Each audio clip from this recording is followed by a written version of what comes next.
todas e todos. Muito obrigada pela presença de cada um de vocês. É um prazer poder estar aqui apresentando esse recital comentado hoje ao lado, claro, do Marco. Uma apresentação que nós preparamos com muito carinho para vocês hoje à noite. Vou deixar o professor Marco começar a introduzir. Boa noite a todos e todas. É um prazer estar aqui com vocês essa noite.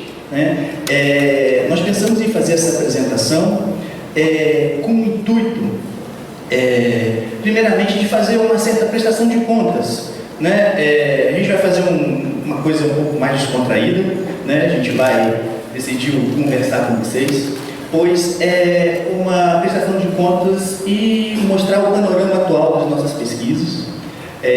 Ano passado nós passamos um ano realizando pesquisas no Canadá e foi um momento muito importante para nós situarmos onde nós estamos, de onde nós viemos e para onde nós vamos nas nossas reflexões sobre a educação musical, sobre a aprendizagem do instrumento, e a gente veio compartilhar com vocês aqui hoje. Eu sei que aí no meio da plateia não dá para ver muito bem, mas nós temos amigos, professores e estudantes também que participaram dessa jornada com a gente, e o Teatro São João é um local ideal para fazer isso, porque foi o primeiro local onde nós nos apresentamos quando chegamos aqui em Sobral, em 2011, e já fazem 12 anos isso, e eu acho que é um bom momento para a gente refletir sobre a nossa trajetória e mostrar para vocês o que nós estamos fazendo. Então, vamos começar apresentando um pouquinho quem somos e de onde a gente vem. Essas duas fotos estão representando bem. Dá para ouvir?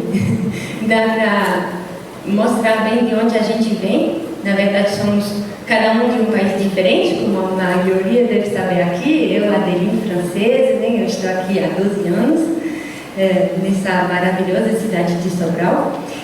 E quando eu tinha 6 anos de idade, a foto que vocês estão vendo, com o meu corte de cabelo todo bonitinho, eu comecei na banda de música da minha cidade, lá na França, uma cidade pequenininha, mas eu comecei dentro da banda de música, que não é muito diferente do Marco que vocês estão vendo também na outra foto, na foto em cima, Não sei se dá para notar. Não dá para ver. Mas o clarinetista da frente. De cabelo cacheado, O mesmo cabelo de hoje. Dá para ver, A gravata tá todo chique, Aí, os dois a gente começou no mesmo contexto da banda de música. Essa banda de música, para quem não sabe o que é uma banda de música, é como se fosse uma pequena sociedade, na verdade, a banda de música, onde tem músicos de todos os instrumentos de sopro, todos ou quase todos, Os mais representados são a flauta, que eu toco, o clarinete, saxofone, que o professor toca, os instrumentos de metais, como trompete, trombone, trompa às vezes, tuba, percussão. Aí nós começamos nesse mesmo ambiente em países diferentes. Então, óbvio que tem diferente, de um país para o outro, mas muitos dos ensinamentos que a gente teve são os mesmos, são baseados na música e fazem os músicos também que somos hoje. Ali, a gente tem uma diferença, um pouco de épocas, Eu comecei com 10, 11 anos, e nós passamos mais de um ano estudando teoria musical. Ali eu já estava com uns 13 anos, foi a nossa primeira apresentação, depois de 6 ou 8 meses de estudos do instrumento, Então, quase 2 anos de estudos musicais para fazer a primeira apresentação, Então, vocês pensam isso como jovem, que tinham outras coisas para fazer, jogar bola, andar de bicicleta, ter que deixar isso do lado para estudar o instrumento, sobre um paradigma que a gente vai falar daqui a pouco, é muito duro, né? Um ensino bem um pouco radical, né? E a gente se pergunta, né, quando depois de alguns anos, depois de virar um profissional, o que nos levou até aqui, né? A gente querer seguir essa profissão, né, ter esse gosto pela música logo após essa passagem tão dura, né, na educação musical. Então, no ano passado, nós tivemos a oportunidade de passar um ano no Canadá, como vocês podem ver aqui, para pesquisar, para sermos pesquisadores visitantes na Universidade de Montreal, em Montreal, na cidade de Montreal, no Canadá, a parte francesa, né, do Canadá. E aqui a gente colocou algumas fotos só para mostrar um pouco, muito rapidamente, né, porque não tem como mostrar tudo, mas tem a gatinha, a Brisa, a coisa mais linda do mundo, gente, viu? Aí ela viajou, é a gata mais chique do Brasil, ela viajou para o Canadá. Não gostou muito do frio, não, para ser bem sincero com vocês, mas ela passou um ano com a gente. E aí eu coloquei uma paisagem de neve, porque quando a gente pensa em Canadá, a gente pensa em frio, mas não faz frio o tempo todo não, viu, gente? Ainda bem, né? Porque já 6 meses de frio tá bom, né? Achamos muito. E do outro lado é a cidade de Montreal, lá em cima, né? Então, um dia que não fazia tão frio, como vocês podem ver, era no verão. E embaixo nós dois, porque a gente foi para trabalhar, mas ninguém é de ferro não. Aí a gente foi nas cataratas do Niágara e aqui a gente passou muito frio na frente, porque era em novembro, né? Muito frio. Mas então, as fotos é apenas para ilustrar, porque hoje vocês vão ver que o nosso propósito vai ser falar um pouco para vocês das nossas pesquisas, do que a gente fez lá e como a gente voltou, na verdade. Antes de passar para o próximo ponto, a gente vai tocar algumas peças que fizeram parte da nossa história como estudante, né? Depois da gente decidir realmente seguir a carreira musical, né? De toda a carreira em si, né? A gente precisa se preparar, tal. Diferentemente, né, dos cursos aqui, por exemplo, da Universidade Federal do Ceará, que não tem teste de aptidão, né? O nosso percurso nós tivemos que enfrentar, né, esses testes de aptidão para poder entrar. E a gente vai tocar umas peças que fizeram parte dessa história, né, para vocês.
Bem, essas peças é para demonstrar algumas das peças solos para instrumentos que são cobradas, né, nos conservatórios no mundo inteiro, né? Bem, essa, né, a peça que eu toquei, inclusive, vou mostrar para vocês. Fiz questão de trazer a original que eu estudei há mais de 20 anos atrás, né, para entrar na Universidade Federal do Estado do Rio de Janeiro, a Unirio. Foi uma das peças, né, que foram cobradas. É a melodia do Oswaldo Lacerda, né, e também usei ela para entrar na peça de confronto na Marinha, né, e ela demonstra, acho que como a peça de flauta também, né, o trabalho, né, que um jovem faz para se preparar para entrar dentro de um curso superior de música ou do conservatório. A peça que eu toquei é Syrinx, do compositor francês Debussy. É uma das obras mais tocadas pelos flautistas no mundo inteiro, uma peça, né, especificamente escrita para flauta, que todos os flautistas têm que saber tocar, é obrigatório. A gente não tem por onde correr, não. E a gente esqueceu de dizer que a primeira peça que a gente tocou, quando a gente entrou no palco, é uma obra que foi escrita especialmente para nós. É o nosso colega, amigo, querido, Zezinho.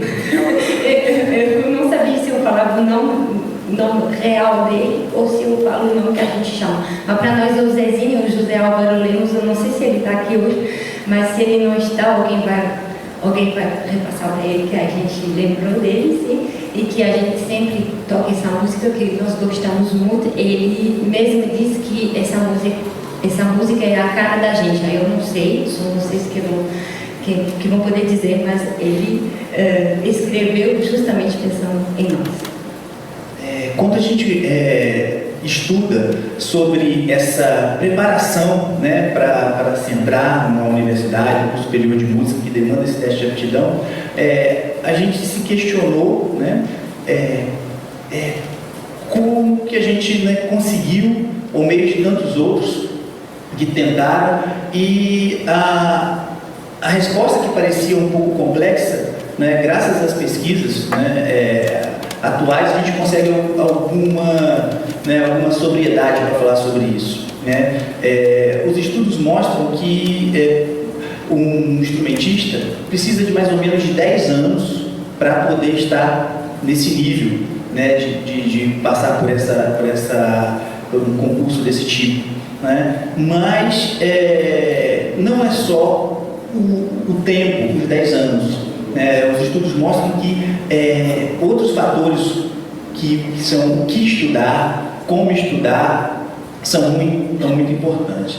Agora, uma relação que a gente fez agora há pouco tempo para descobrir, né, uma das, talvez um motivo crucial de nós termos conseguido de ter escolhido essa profissão muito cedo. Então eu posso falar para vocês que eu não era um bom músico, não era um bom aluno, ou seja, não era um chamado de prodígio, né? Eu tinha e tenho muita dificuldade para estudar teoria da música, eu tinha muito problema com ritmo também, mas desde cedo eu sabia que eu queria ser músico profissional, né? Não sei se você pode falar da sua experiência. Então, eu tinha 5 anos de idade, né? E desde o início, eu fazia aquelas aulas de percepção solfejo, né? Que todo mundo detesta, né? Mas eu adorava. Aí, eu adorava ler todas as notas. Um parêntese, né? Eu sabia ler a música antes de ler, né, as palavras normais, antes de saber ler um livro. Eu sabia ler a música antes. Aí, eu sempre... Para mim era natural ler as notas, pegar o meu instrumento e tocar essas notas. Para mim era totalmente natural. E com 8 anos de idade eu entrei na banda de música e nessa mesma idade eu disse, não, eu quero ser um musicista profissional. Eu falei com 8 anos de idade a questão.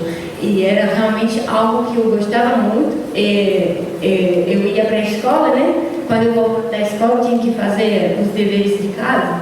Eu não queria fazer, eu jogava na minha bolsa, eu corria lá para minha avó para tocar. Eu queria fazer música, para mim era tudo para mim. E eu tocava muito, eu gostava muito disso. Então, isso sempre foi muito presente na minha vida, muito. E isso vem também, né, os estudos mostram, né, que quando a gente começa cedo assim, que a gente teve algum impulso de alguma maneira na família, né? A gente vê muito isso. Quando eu estava no ventre da minha mãe, ela escutava muita música. Então, a gente deduz, né, não tenho certeza absoluta não, mas deduz que isso pode ser um fator que fez que eu me interessei muito cedo para flauta, né, que eu quis ser flautista, que eu quis tocar. Bem, esse é um assunto, né, que preocupa muito, né, e muitos pesquisadores estão interessados em descobrir, né, essas motivações, né, como conseguir que um jovem, né, chegue, né, a contribuir para a sociedade, fazer um curso que ele deseja, né, ir para a universidade, né. Então a Organização para o Desenvolvimento Econômico fez um estudo muito interessante, né, que explicou algumas coisas para a gente, que é a importância da expectativa, né. Eles entrevistaram muitos jovens, né, adolescentes, e sondaram qual era a profissão que eles queriam, né? E muitos, né, não sabiam ainda qual era a profissão, né? E outros, né, esses que sabiam, né, muitos deles, por exemplo, que queriam ser engenheiros, mas não eram bons em matemática, ou queriam ser médicos, mas não eram bons nas ciências, né? Eles foram reentrevistados depois de 15 ou 20 anos depois, né? E o que se percebeu? Aqueles que eram bons, né, nas ciências exatas, né, matemática, física, e que não tinham decidido pela engenharia, decidiram depois, né, nas vésperas de fazer o vestibular, a porcentagem desses que conseguiram ser engenheiros foi muito pequena. Em compensação, aqueles que já sabiam, já tinham uma expectativa prévia, mesmo tendo dificuldades nas disciplinas exatas, esses conseguiram chegar, né, galgar o curso de engenharia, e isso aconteceu com diversas profissões, né? Infelizmente nós não tínhamos músicos, né, porque é uma amostra muito pequena, as pessoas que querem ser musicistas, mas essa foi uma das grandes pistas para descobrir, né, sobre a nossa trajetória e descobrir como tratar isso, né, nas nossas pesquisas. Bem, uma coisa que nós, né, estamos pesquisando já há algum tempo, e que inclusive nós trouxemos muitos pesquisadores aqui do exterior para dialogarem conosco, né, durante as conferências internacionais de educação musical, é a discussão sobre o paradigma, né? Apesar de a gente estar certo desse estudo, né, musical, que a gente precisa realmente passar muito tempo se dedicando ao instrumento e às artes musicais, né, algumas coisas nós não concordamos, porque a banda de música, apesar de não preparar tão bem para esse conservatório, né, a gente teve que procurar outras maneiras de se preparar, ela passou para a gente uma coisa muito importante, que era o gosto pela música, né? Então nós começamos a discutir, né, sobre esse paradigma, né? E nós viemos justamente para um curso superior de música que quebra esse paradigma. Nós viemos para um curso que não obriga esse teste de aptidão e que dá importância a outras coisas que somente a técnica pura e simples e, sobretudo, o espelho, eu estou com uma europeia aqui do meu lado, mas esse espelho colonial que vem, né, da Europa. Então nós temos outros valores musicais muito importantes que devem ser levados em consideração, né? Então, uma coisa não é melhor do que a outra e você pode, né, complementar, né? Então, aqui nós, para discutir sobre isso, né, a gente conseguiu realizar aqui, né, tem uma foto emblemática da orquestra, né, que a gente conseguiu, né, tocar, né, músicas de alto nível com músicos de diversos países, né, com nossos estudantes que são oriundos de um curso que não tem teste de aptidão, né, e que conseguem tocar assim mesmo numa orquestra. Não é fácil, claro, não é fácil, mas nós vimos que pelo outro caminho, mesmo quem faz o caminho do conservatório também não é fácil, mas nós temos muito orgulho, né, desse trabalho dos nossos estudantes. Mas aí, para verificar isso, a gente trabalhou muito, né, com a psicologia, né, a educação, é claro, né, então a gente faz uma ligação muito importante com a educação, com a psicologia e com as ciências cognitivas. Isso. Então, eu vou já passar. Pronto. Que aqui somos 2 pesquisadores também, né? E cada um pesquisa, né, sobre vertentes diferentes. Eu me interesso muito sobre a cognição, a neurocognição, tudo isso relacionado à música.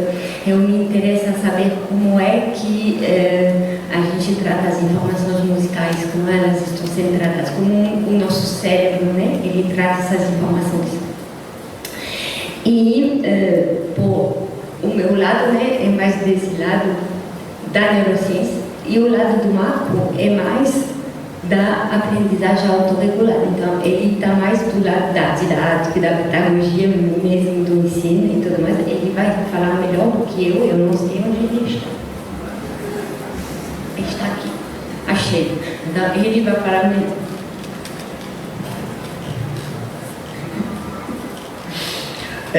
Bem, são áreas diferentes, mas complementares, tanto é que nós estamos no mesmo laboratório. Mas eu me interesso nos últimos anos, né, pela aprendizagem, né, e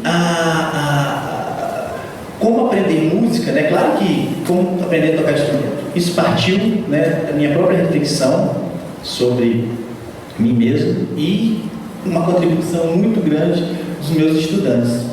Né? Então, para quem não conhece, né, a aprendizagem autorregulada, ela vem, né, de um construto, né, de uma teoria cognitiva que abrange também o social. Né? Então, é a teoria social cognitiva, porque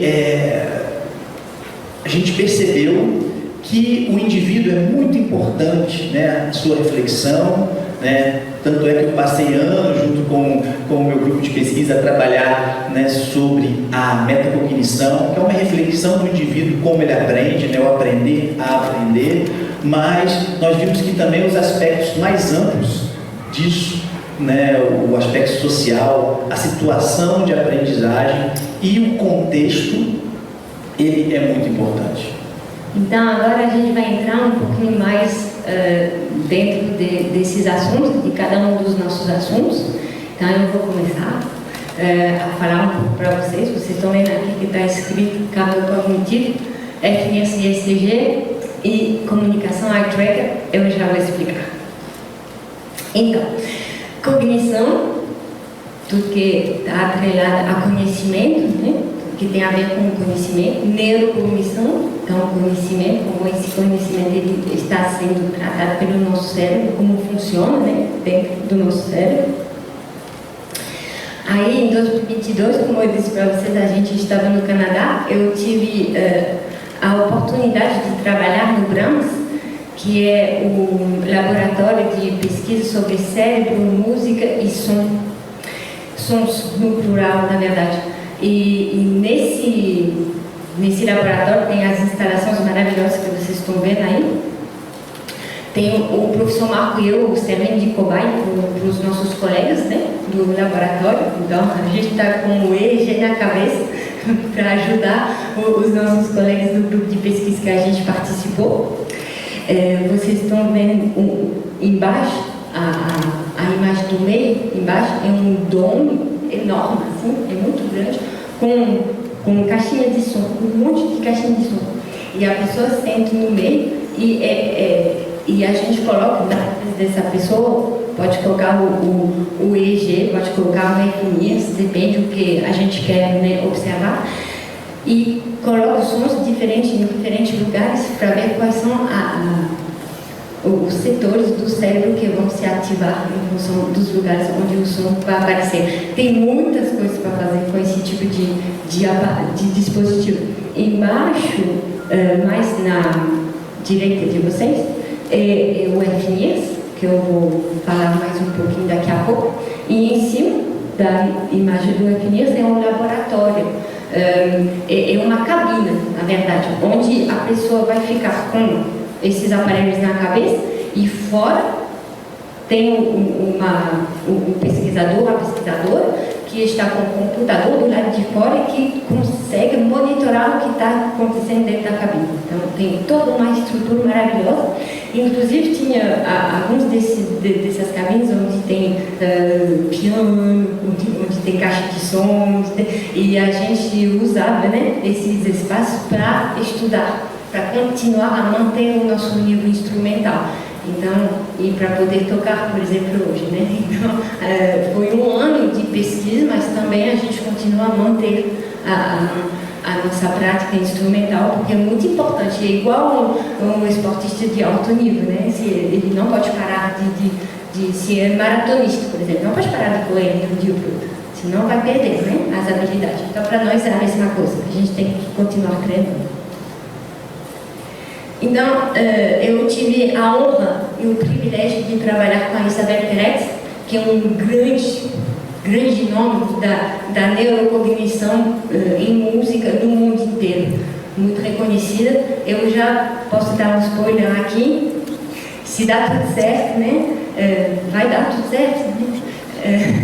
Em maio de 2024, vamos organizar a quinta CIEMS, a quinta Conferência Internacional em Educação Musical, que vai ter por tema neurocognição e educação musical, e a grande convidada será Isabel Peretz. Então, eu espero, estou torcendo para tudo dar certo. A gente já recebeu o financiamento da CAPES para poder realizar um evento, da FUNCAP também, então normalmente deveria dar certo. Então, ela estará conosco e vai ser um privilégio enorme de receber ela para escutar o que ela tem para repassar para nós sobre todas as pesquisas que estão sendo feitas, porque evolui muito rapidamente, uma área que evolui muito rapidamente. Então, ela vai ter muitas coisas para agregar, com toda certeza.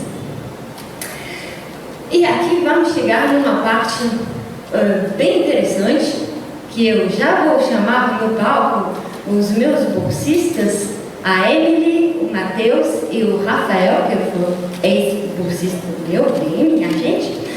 Por que eu estudo? Uma salva de palmas para esse povo.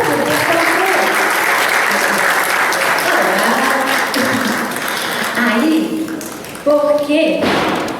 Opa, tudo, ninguém caiu, né? Aí, então, somos pesquisadores e temos também aqui, né, uma fundação no Ceará de apoio à pesquisa, que apoia as nossas pesquisas. E com a ajuda da FUNCAP, eu consegui alguns, né, dispositivos, como o... Cadê o FNIS? Pronto, aqui pode mostrar para as pessoas. O FNIS normalmente pega toda a cabeça, mas a gente não tinha dinheiro para isso, não. Então, a gente conseguiu comprar os outros todos, tá assim? É assim, não sei se dá para ver. Que são dois pontinhos assim, e vocês vão ver que eles vão me equipar. Para vocês verem, a gente vai fazer uma demonstração para vocês do que é, né, esse tipo de aparelho, o que faz, o que permite fazer. Né? Então, eles vão colocar na minha cabeça. Nessa região aqui, por que essa região? Tem várias razões. Uma delas é porque não tem nenhum cabelo melhor para o sinal entrar e sair, mas não é só isso. É porque aqui é o lobo pré-frontal e onde tem as funções executivas, que são umas das funções cognitivas, né? Que as funções cognitivas que nos permitem fazer tudo que a gente faz no cotidiano. E as funções executivas, elas estão mais utilizadas na aprendizagem, né? Os estudos nos mostram isso. Então é por isso que a gente vai colocar aqui, na minha cabeça, né? Para mostrar para vocês. Então, esses todos, né? Os dois funcionando aqui e o sinal passando de um para outro, é um sinal infravermelho que passa de um para outro. E para ver a minha atividade cerebral cortical. Então é bem assim, né? Não é muito profundo não, mas normalmente vai dar para ver alguma coisa que acontece quando eu estou tocando ou não. Vamos ver, né? E aqui é o que mais ou menos vocês vão ver. Não vai ser tão vermelho nem tão azul, mas vocês vão conseguir ver essas curvas, né? Que uma é da hemoglobina e a outra da oxiemoglobina. Então, o que está ocorrendo dentro do meu cérebro. Gente, calma aí, a gente não pode saber os pensamentos das pessoas ainda não, isso a gente não conseguiu ainda não. Ainda bem, né? Não é? Gente, que medo. Mas a atividade cerebral, né? Quando a gente toca, por exemplo, a gente vai poder ver. Professor Marco, vou pedir para você segurar o microfone aqui para mim, para eu poder prender o meu cabelo e os estudantes poderem começar a colocar as coisas na minha cabeça. Aí, além do FNIS, a gente vai acrescentar. Vocês podem fazer isso quando eu sentar, beleza? A gente vai. Vou trocar de óculos. Aí, não, eu esqueci de dizer para vocês uma coisa. Que o FNIS foi utilizado para medir a carga cognitiva de trabalho dos regentes. Porque tem bastante estudos que falam da carga cognitiva dos pilotos de avião, de cirurgiões também, claro, eles têm vidas, né, nas mãos deles, o regente não tanto, um pouquinho, né? Mas não é o mesmo risco, né? Mas eu sou regente de orquestra, eu rejo com muito orgulho a Orquestra Sinfônica da UFC, daqui de Sobral, e na minha atuação na frente da orquestra desde 2015, né, eu percebi que a gente tem bastante coisa para fazer quando a gente está nesse lugar, e são muitas informações. A gente tem que antecipar bastante coisas e passa muitas coisas, né, pela nossa cabeça. Então, eu pensei que seria interessante medir essa carga cognitiva. Se dá tudo certo também, em maio projetarei alguns resultados durante a Conferência Internacional sobre esse assunto. E aí, uma outra pesquisa, né, porque um outro assunto que me interessa muito como regente é sobre a comunicação. Porque a gente vê muito nos métodos de regência, tem que se comunicar. Ok, é importante se comunicar. Ok, eu entendo, mas por quê? Por que é importante? Por que tem que se comunicar? Como é que a gente faz isso? Então, é tudo isso que esses dispositivos, né, e essas pesquisas permitem a gente descobrir sobre isso, porque a gente tem poucas informações. A gente sabe que é para fazer, tem que fazer, mas muitas vezes a gente não sabe o porquê, nem o como. Então é por isso que a gente usa, na minha área, né, a gente usa esses dispositivos para poder explicar de uma maneira mais científica, vamos dizer, esses fenômenos. Então o eye tracker é porque, fica à vontade, tudo bem, gente.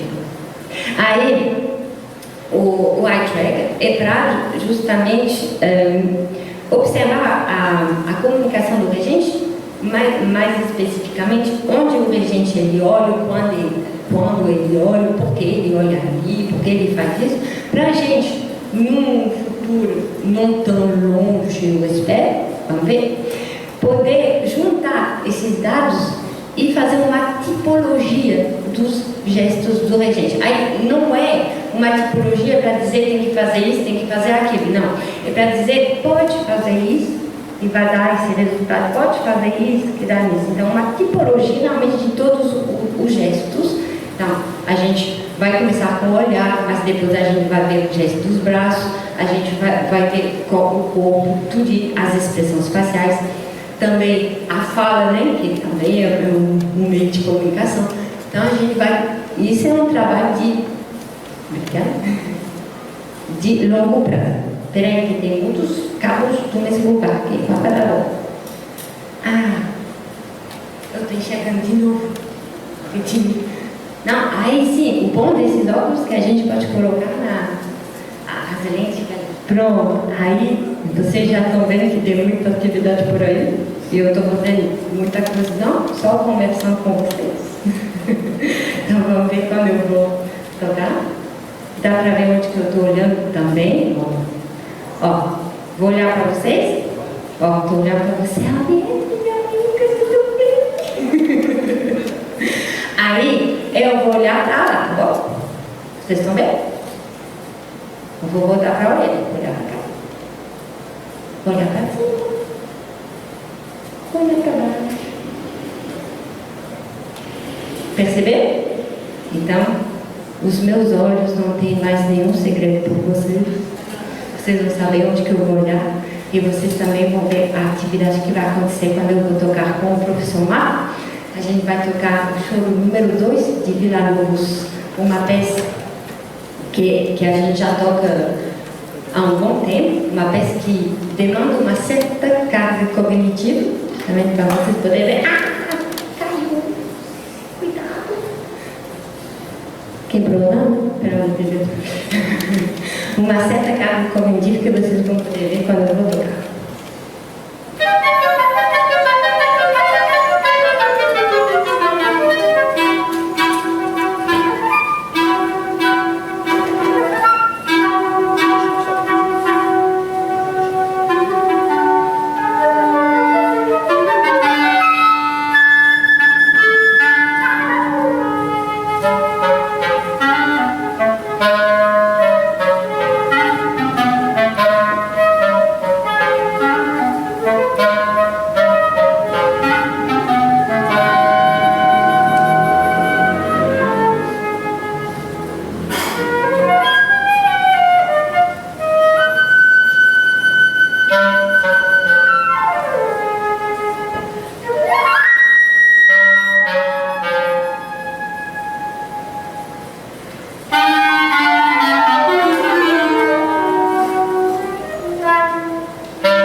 Era apenas uma demonstração, aqui a gente não estava pesquisando nada, não, apenas mostrando para vocês, até porque não seria muito ético eu mesmo fazer a pesquisa sobre mim mesmo, né?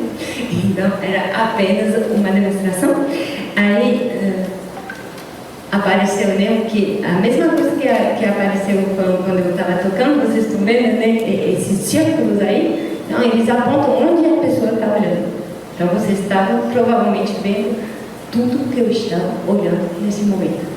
Então a gente usa esses dispositivos justamente para entender tudo isso melhor. Bem, e aí é onde que a gente se encontra, né? Pelo meu lado, eu já pesquiso mais do lado da psicologia, né? Então, eu me interesso sobre uma teoria, né, agora nos últimos anos, que chama essa aprendizagem autorregulada, que é como o indivíduo, né, ele consegue canalizar suas forças, sua organização para atingir uma determinada tarefa, determinado objetivo.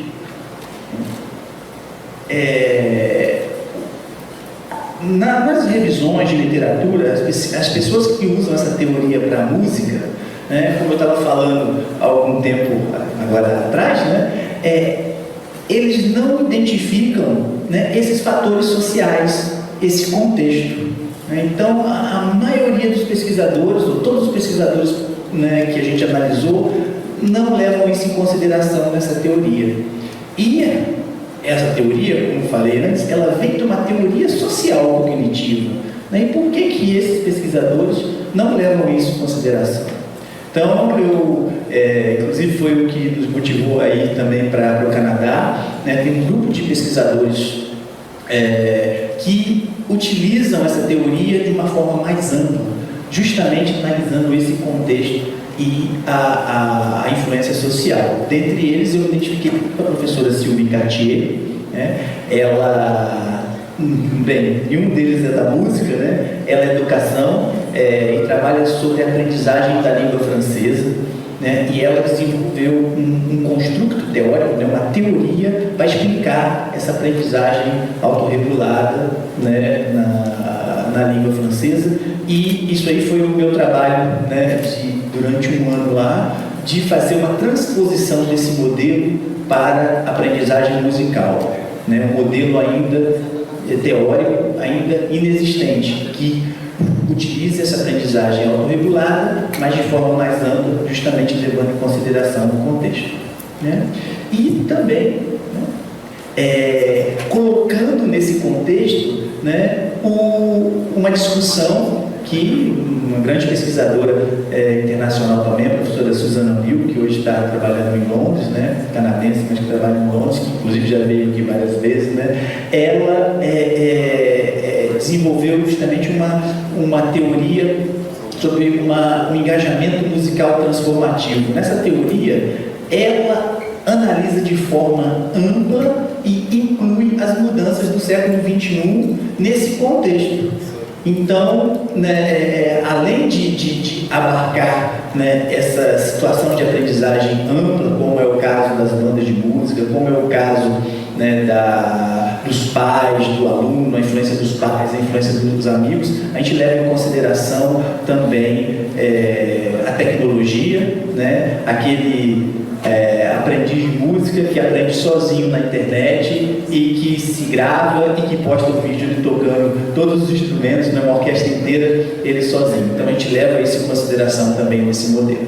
Como a gente trabalha com jovens também, então a gente, juntamente também com pesquisadores do Canadá, nós trabalhamos há algum tempo, né, e trabalhamos ainda, como o jovem aprende. Né? E nós tivemos uma discussão muito interessante sobre a vulnerabilidade social, né? Trabalhando com jovens, tanto do Canadá e do Brasil, e nós pensávamos a princípio, né, que os jovens, né, da periferia de Fortaleza, que foi né, onde nós analisamos, era mais vulnerável que os jovens canadenses.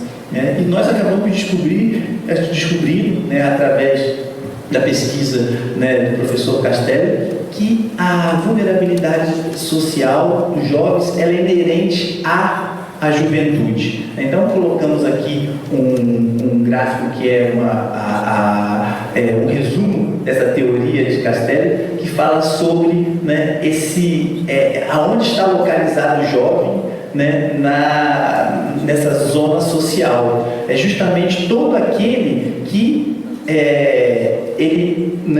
a zona de integração é aquele que tem um trabalho estável. Normalmente o jovem ele está ainda em busca disso, né? Então, para ele chegar naquele que ele chama de zona de desfiliação, né, aquele que não consegue um trabalho, que não consegue, acha que não consegue contribuir para a sociedade, isso causa um medo para a juventude, né? Então, ele considera que todo jovem, por ser jovem, né, ele está numa zona essa zona de vulnerabilidade. Então, isso mudou um pouco a nossa visão sobre a juventude, e isso entra nas nossas pesquisas como um arcabouço teórico importante. Então, dentro dessas teorias, né, a gente vê aparecer várias competências chaves, que são as competências que os pesquisadores, né, nas leituras que a gente fez, né, consideram como importante para se tornar um cidadão, né, para nós, que nós achamos importante para se tornar um cidadão do século XXI. Então, dentro delas tem a comunicação de língua materna, então conseguir se comunicar, né, com as pessoas que vivem no mesmo lugar, no mesmo meio, né? Então essa comunicação é importante por meio da língua materna. A cultura matemática e competências de base em ciências e tecnologia.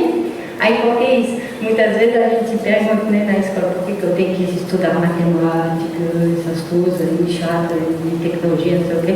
Aí, mas é porque a gente vai usar no nosso cotidiano, a gente não sabe ainda, né? Muitas vezes a gente precisa, né, dessas competências para nós desenvolvermos no cotidiano e para resolver as coisas da nossa vida, né? Comunicação é uma língua estrangeira. Aí aqui vocês têm dois exemplos, né, no palco, de duas pessoas que tiveram a obrigação de aprender um outro idioma para poder sobreviver em outro contexto social, né? O meu foi quando eu cheguei aqui, né, obviamente, que eu não sabia falar nada. Mas sabe o que é nada? As pessoas aqui, os amigos mais próximos aqui, que me conhecem desde o início, lembram disso, né? Que eu só respondia Pronto, aí eu não sabia falar nada, né? Dona Carmina, professor Paulo Henrique sabe muito bem disso, sabe? Aí eu tive que adquirir essa competência para poder me desenvolver aqui, para poder me comunicar com vocês hoje, para poder dar aula, ser professora, para poder ser a regente da orquestra também. Então, são competências, né, que vão além do que dos conhecimentos que a gente já tem e que acrescentam nos conhecimentos que a gente já tem, porque culturalmente a gente cresce muito quando a gente tem essa oportunidade de aprender outro idioma e também de conviver nesse lugar onde a gente vai aprender esse idioma. O que você acha sobre isso, professor Marco brasileiro que aprendeu francês? Não, realmente essas competências-chave, né, não somos nós que estamos dizendo, são os estudos mais recentes, justamente a OCDE, né, fala sobre essas competências. Mas nas nossas pesquisas a gente foca em algumas competências específicas, que hoje a gente vai exemplificar para vocês, que essas competências interpessoais, interculturais, sociais, né, a expressão cultural. E isso justamente que vai culminar com aprender a aprender. Então a gente vai tocar alguns exemplos de algumas peças agora, que vão justamente, a gente refletiu sobre essas três competências, né, na preparação dessas peças. Então, para as competências interpessoais, culturais e sociais, a gente escolheu uma peça que é um arranjo, na verdade, de uma música muito conhecida, brasileira, Luísa, que todo mundo, né, deve conhecer aqui. E foi o arranjo que foi feito pelo professor de clarinete do Marco, Fernando, que é para flauta e clarinete. E que, para nós, né, no nosso entender, na nossa compreensão, consegue bem ilustrar, né, essas competências interpessoais, interculturais e sociais, porque é realmente no lugar onde a gente está inserido. Só para exemplificar como é que essa peça foi feita, vocês imaginam um contexto que a gente falou antes sobre um conservatório que utiliza o paradigma das músicas europeias, né? Ao mesmo tempo, né, o meu professor queria tocar músicas brasileiras, então ele colocou, né, nesse arranjo, né, a técnica da música europeia para tocar uma música brasileira, no caso aqui, né, uma bossa nova, né, de Tom Jobim. Então, Luísa.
Uma outra, né, dessas competências-chave é a expressão cultural.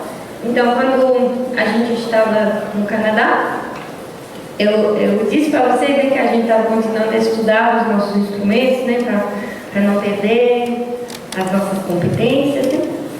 E eu comecei a estudar uma peça de um compositor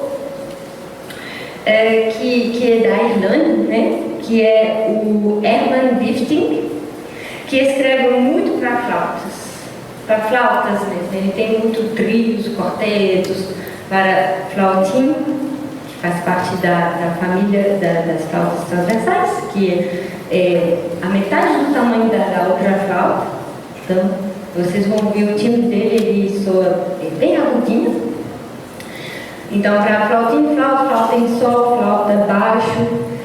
E essa peça é uma peça para flautim solo, então só para o flautim. E eu achei extremamente interessante, porque tecnicamente ela exige um pouquinho, mas a melodia é muito agradável. Eu espero que vocês gostem. E isso é relacionado a essa expressão cultural, porque não faz parte da minha cultura, né? Porque a cultura irlandesa, mas não quer dizer que eu não posso tocar, porque eu posso me apropriar de alguma forma dessa cultura, entender essa cultura e conseguir tocar obras desse país. Então vamos ver se eu consigo me falar.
E para terminar esse panorama das competências-chave, a última dessas competências, né, que é a competência-chave que a gente trabalha bastante nas nossas próprias aulas de prática instrumental, né, esse aprender a aprender, essas estratégias, né, que a gente pode utilizar na nossa aprendizagem, no nosso caso, do instrumento musical.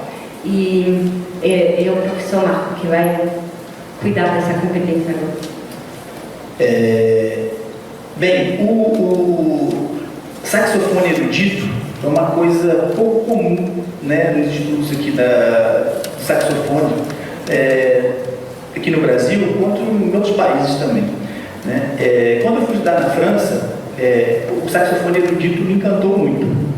Mas eu estava fazendo doutorado, estava fazendo outras coisas, e apesar de ter assistido como ouvinte algumas aulas, né, sobre saxofone erudito, assistido alguns concertos sobre saxofone erudito, né, eu não tive naquela época tempo para estudar e estava focado em outras coisas. Né? Quando eu vim aqui para Sobral, eu passei a me dedicar, né, ao estudo do saxofone erudito e foi aonde eu pude canalizar justamente todas as minhas ações para poder desenvolver esse novo estilo e, pela primeira vez, né, sem professor. Né? Então, esses estudos teóricos me ajudaram muito a compreender o que eu estava fazendo e conseguir não só aprender, como ensinar, né, o saxofone erudito. Aconteceu durante a pandemia, né, eu decidi estudar os estudos para tango de Astor Piazzolla. Né? Então foi um período muito importante nessa aprendizagem, né? Porque eu pude canalizar meus conhecimentos interpessoais, mas também esses conhecimentos, né, das outras pessoas. Então, uma pessoa que me ajudou muito, claro, a Adeline me ajudou muito, nos refletimos muito sobre as peças, né? Porque é uma peça feita para violino ou flauta, né? E para tocar no saxofone é uma outra técnica, né? Então foi muito importante isso aqui para o meu desenvolvimento como músico e me ajuda muito na didática, né, que eu utilizo com os meus estudantes. Então eu vou tocar essa peça para vocês, né? Então, estudo número 1 de Astor Piazzolla.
Bem, então é isso que a gente, sobre, né, o aprender e essa metacognição, é isso que a gente agora está desenvolvendo, né, tentando justamente juntar essas estratégias de aprendizagem com o estudo da neurociência, e é isso que a gente vai agora nos nossos projetos, né, futuros, esperando que a gente possa mostrar resultados para vocês em breve.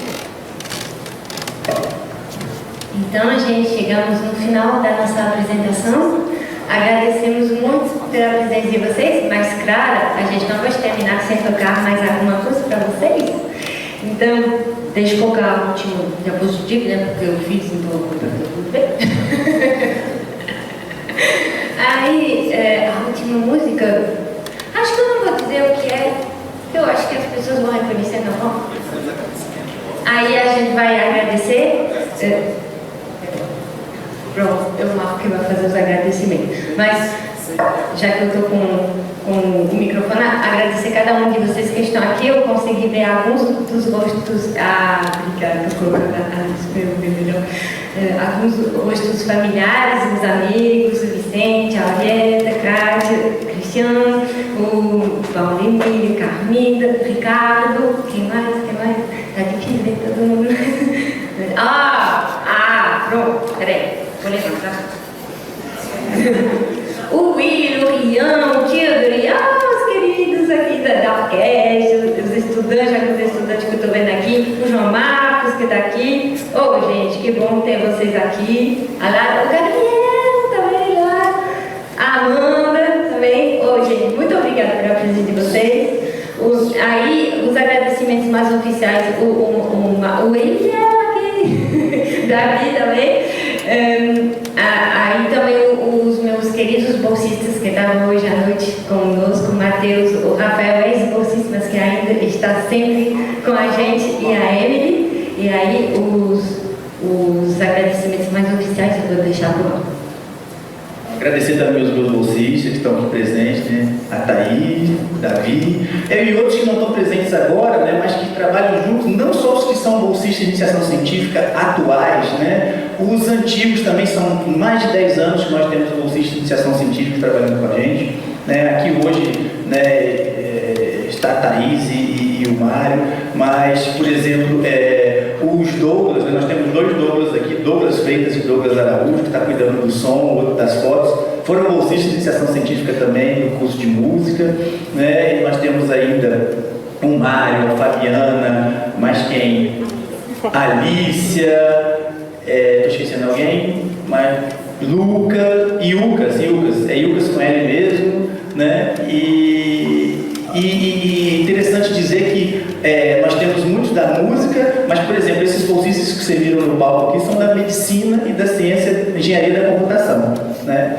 Então a gente tem que agradecer muito, né, que a nossa Universidade Federal do Ceará, por nos apoiar nesses projetos, o campus de Sobral, né, o professor Vicente Pinto, que foi muitos anos aí diretor, contribuiu muito aí para os nossos projetos, né? Para vocês terem ideia, hoje o nosso laboratório funciona, né, professora Arieta, no curso de odontologia, o laboratório de música está dentro do bloco de odontologia. Então nós temos um apoio muito grande aqui do campus de Sobral, dos colegas, né? E agradecer mais uma vez a nossa Fundação Cearense de Apoio, né, ao Desenvolvimento Científico e Tecnológico, a FUNCAP, porque 90% de todos esses equipamentos, né, todas as viagens que nós fazemos para apresentar essas pesquisas no exterior, tudo é bancado pela FUNCAP, né? Então é uma riqueza muito grande que nós temos aqui no nosso estado do Ceará, né, para ajudar ao desenvolvimento da pesquisa, né, e a música está incluída dentro disso, né? Então, para vocês terem ideia, pesquisadores de música que têm financiamento, né, atualmente são só 3, né, no estado todo. Eu, a Adeline e o outro colega, o Ricardo, que está lá no Cariri, né? Então, isso é muito importante para a gente, né? Nós somos um grupo pequeno, mas que...